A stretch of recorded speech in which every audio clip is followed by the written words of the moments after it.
today, and how were your shows in Latvia and Estonia? I'm good, and the shows were great. Very surprising, coming to these places for the first time. Yeah. Last night was great. Tallinn was very amazing as well in Estonia, and yeah, it's been cool. We're going to new places, and it's exciting for me. Yeah.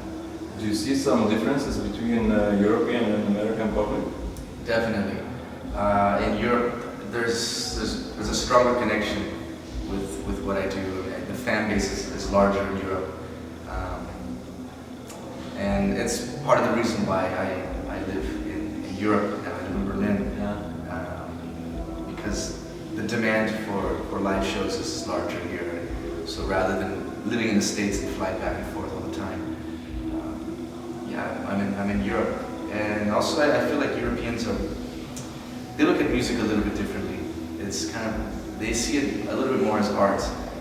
In the States, it seems like it's like you're just considered a band, and people go to the show because it's Friday night. Yeah. Where in Europe, there's some highly devoted fans that pay attention and come to the shows because they really want to experience, the project, the music. You said you lived in Berlin. A lot of bands and musicians in the past, like Mode, like David Bowie, let's say, Yeah. they have moved to Berlin for their recording sessions. Yeah. And why do you think Berlin is such a special city? I don't know. I don't really have the answer to that question, but I do know that when I'm there, I feel inspired. By what? I just feel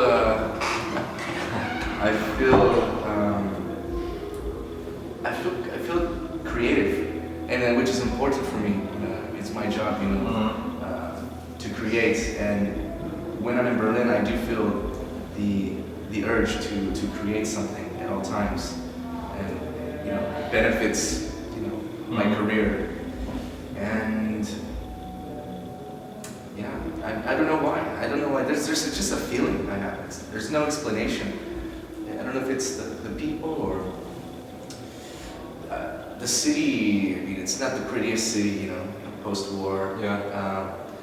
But everyone there seems to be pretty happy, and there's a lot of creative types that live there. And so it's like amongst like this kind of decay, there's still like some sort of urge to be creative and to live free and enjoy your life. I think I like that contrast. So you would suggest if one would like to be a musician, you would suggest to go to Berlin? I guess. I mean, at this point, it's kind of cliche because everyone is there. When I go out, I meet a painter or a musician pretty much every night. So I guess I would say yes. But I think it's going to get to a point where it becomes, like I say, maybe cliche. But there's a reason for it. There's a reason why people are going there. Maybe because there's so many creative people there that it draws more creative types. Yeah. You often mention the term post-apocalyptic in your interviews, and you tell about your dreams, your nightmares. Yeah. And there's plenty of movies on this theme. So I'd like to ask, what's your favorite, if you see any of them? And which is the most closest to your dreams? Okay, so I would say maybe my favorite is when I saw Mad Max when I was a child. The first one? That was probably that I can remember, and I just love the idea of like this, dystopian world and chaos and things like that. And also too, like I love the aesthetic of the film. All the cars are made of like things that you would find, whatever. It's just really cool looking. And I think maybe I connect with that one the most, maybe because it's the first one. But the entire film is like chase scenes, And I love that. I think it creates a sense of anxiety and paranoia, and that's something I feel all the time, and it's something that's heavily in my music. Is it visually some kind of resembles what you dream in the night? The dreams, no, but it does remind me of where I grew up, because I grew up in the desert, and it takes place, I believe it's in Australia, like in the deserts. But one that would reflect my nightmares, It's hard to say because I dream of the world. I used to dream of the world ending in different ways every night. It was I've seen the world end maybe 500 different ways in my dreams. So it's hard to choose just one film that's closest. But is there a main theme or something? I mean, there's some alien invasion dreams I've had, and aliens come, But it's it sounds funny, but and it sounds very sci-fi, but in my dreams it's very real, very vivid, very dark. And I forget what I was going to say, but I've had, where the world, like a massive earthquake, and everything shatters. There's so many, but inside the dreams there's like a story. My family is always involved. I'm always getting like separated from my brother or my sister. And it's very, very dramatic. So it could actually link, now that we're talking about this, it could link to maybe my relationship with my family. Yeah, because they're always involved in these nightmares. Yeah. Have you seen the latest Mad Max? I tried. I tried watching it one time, and I think I chose the wrong time because I was kind of late and I was tired. Yeah. And I did enjoy, the aesthetic again was really cool. I'm really into. You mean the colors? Just everything, the industrial design, the wardrobe, the villain, the way he looks is incredible. I really pay close attention to these kind of things, and maybe having some sort of art background. But I haven't finished the film, but from what I saw it was cool. But I heard that the story isn't so great, but that visually it's stunning, and I noticed that. I agree. Your videos are quite terrifying and unsettling. What are you trying to express through them? Which ones? About the latest one, let's say Deeper, which is quite scary. Deeper. With this one, she's a friend of mine. We met each other in New York. Talk about the deeper video. This one, I kind of just, I didn't have any, I didn't have any direction in mind. I just knew I wanted to do a video for that. Yeah. And I was touring a lot, so I didn't have time to really think about it. And so I kind of gave her complete control just to do what she wanted. And when I heard about the direction that it was going and the concept, it sounded really cool. And I wanted to put out something very edgy. It's a snuff film, basically. And I wanted to put something out edgy because prior to that video was Wasting. In one interview you mentioned that Wasting is especially a true track for you. And for me it's actually the strongest track on the third record. So my question is, why don't you perform this track live? I would like to, and we performed it in the early tours, but for some reason the emotion that I want to express, it wasn't coming across right live. Yeah. And I don't want to continue to play this song at the moment until I sit down with the band and we find a way to make it work live.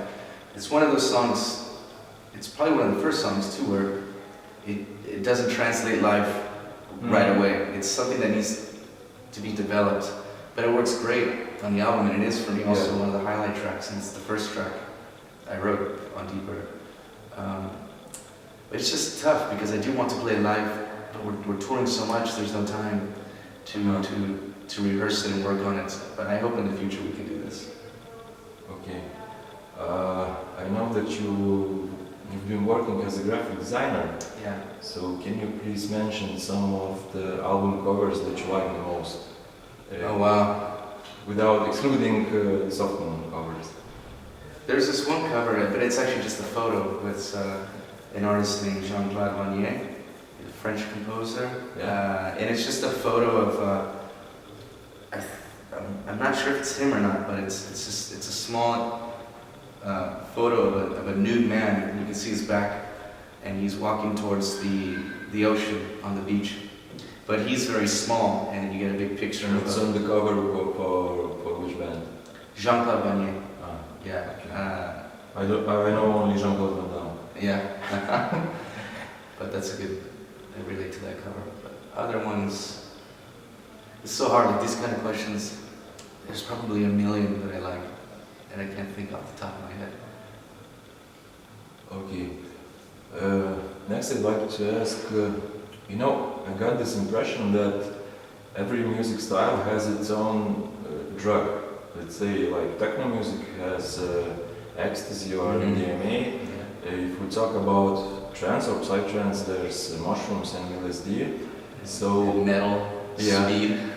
So when I hear Soft Moon and when I think about the drugs, so there's DMT and ayahuasca for me. That's amazing. Is it true? And what are your influences? And do you use drugs in general? I don't use drugs when I write ever. Yeah. I will have some alcohol.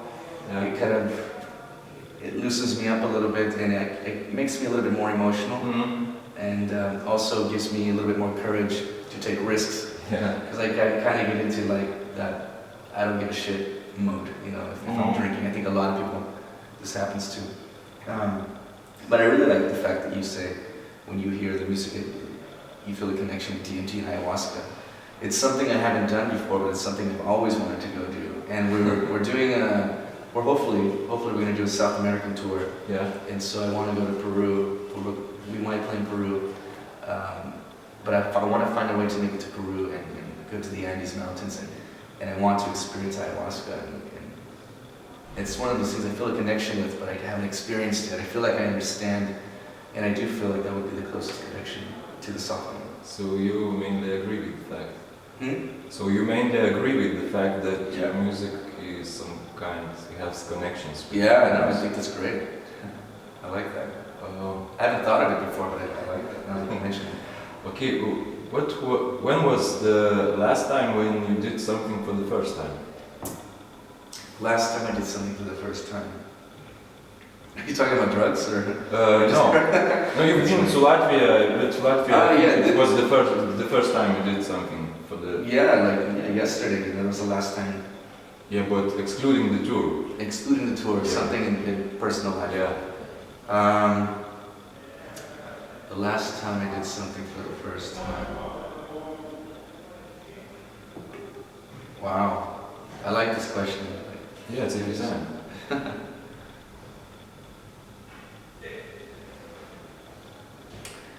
Okay, this is weird because at soundcheck, you were there, you were watching.